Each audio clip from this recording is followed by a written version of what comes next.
Hello friends, today we are going to learn chi-square test. Chi-square test of independence, this is also known as Pearson chi-square test, or simply we can say chi-square.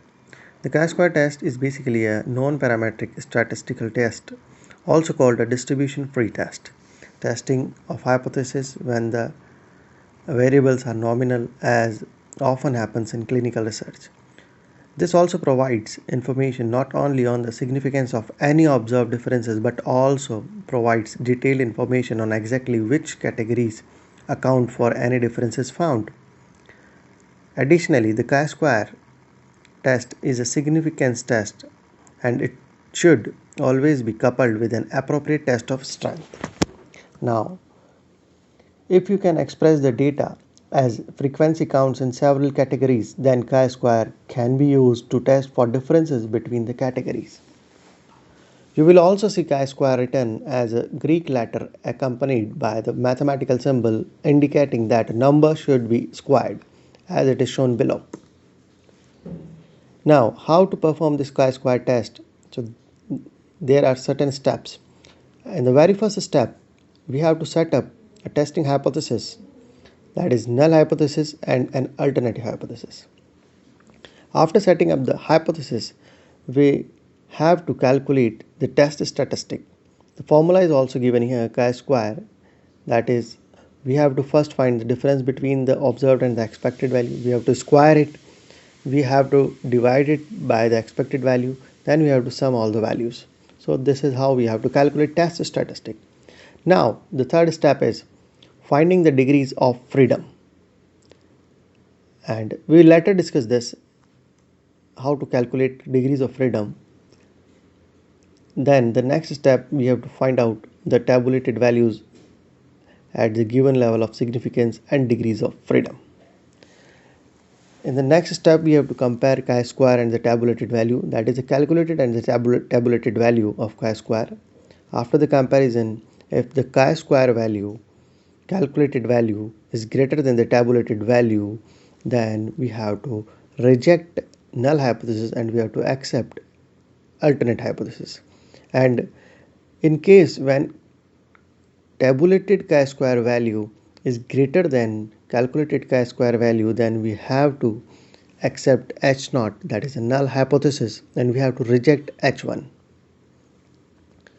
Now to calculate degrees of freedom in the test of independence, is the formula is given over here. The degrees of freedom are the number of rows one time the number of columns minus one time. So we have to subtract 1 from number of rows and number of columns, then we have to multiply it to get degrees of freedom. Now here is a table shown over here, how we have to find out the tabulated chi-square value. In order to find out tabulated chi-square value, we have to know the degrees of freedom. First we have to calculate the degrees of freedom, then we should have the knowledge of level of significance. So at what level of significance we want to find out the chi-square value, test value. So here in the you can see there are rows and columns. In the rows, in the very first row we get the level of significance values, and in the very first column we can see the degrees of freedom.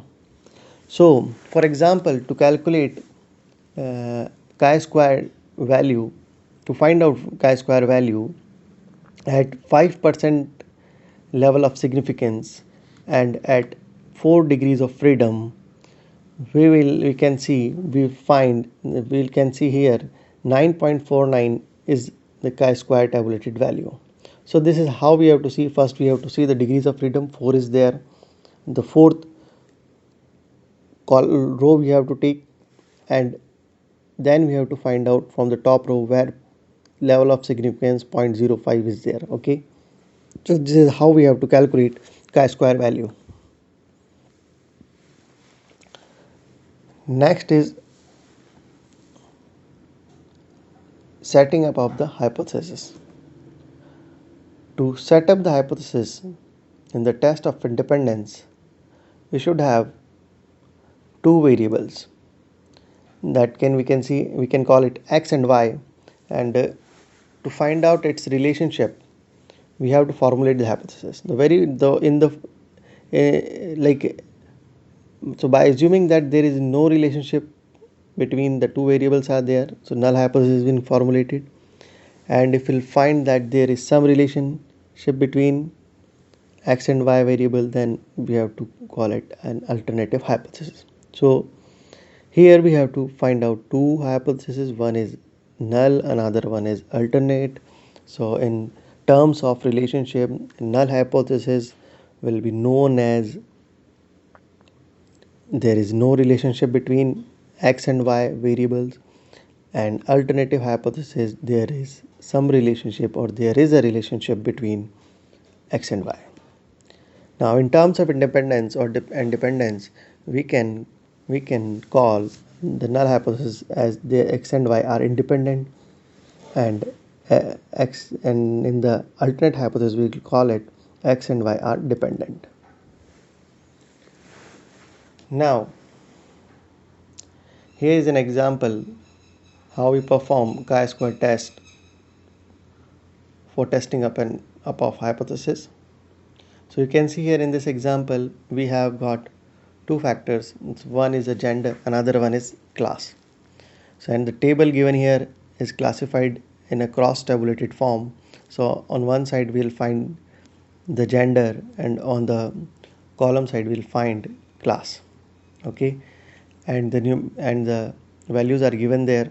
Okay, so upper middle class males are 33, upper middle class females are 29, middle class male 153, middle class female 181, working class male 103, working female 81, lower male 16, lower female 14. So this is known as cross classification of. Then first of all, to carry out chi-square test we have to set up the hypothesis. So here the hypothesis says that there is no relationship between sex and class. This is our null hypothesis, and the alternative hypothesis is there is a relationship between sex and class. Then we can also call this hypothesis like there is that a sex and class are independent, sex and class are dependent. Okay, and we can also call that observed values are equal to expected values, and alternative hypothesis will be observed values are not equal to expected values. Now, how to carry out the calculations of test statistics? A table is given over here. So we have taken all this, that class A male, class B male, class C male, class D male, class A female, class B female, class C female, class D female. So these are the categories we have identified. Now we have already the observed values are given to us. Then we have to calculate expected value. So expected value is calculated as the total of the respective row multiplied by total of the respective column divided by the grand total. So like that we have to calculate all the expected values, then the difference we have to calculate, then we have to square the difference between observed and expected values, then we have to divide it by the expected value, and we have to sum up them, and at last what we will get 5.370. So this is a calculated chi-square value.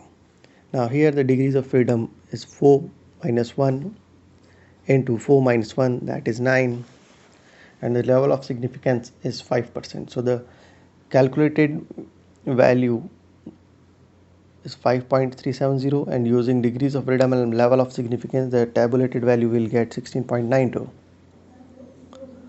So here as we can see that tabulated value is greater than the calculated value, therefore the null hypothesis is accepted, and we can interpret the results here that there is no relationship between class and the gender, or say class and the sex.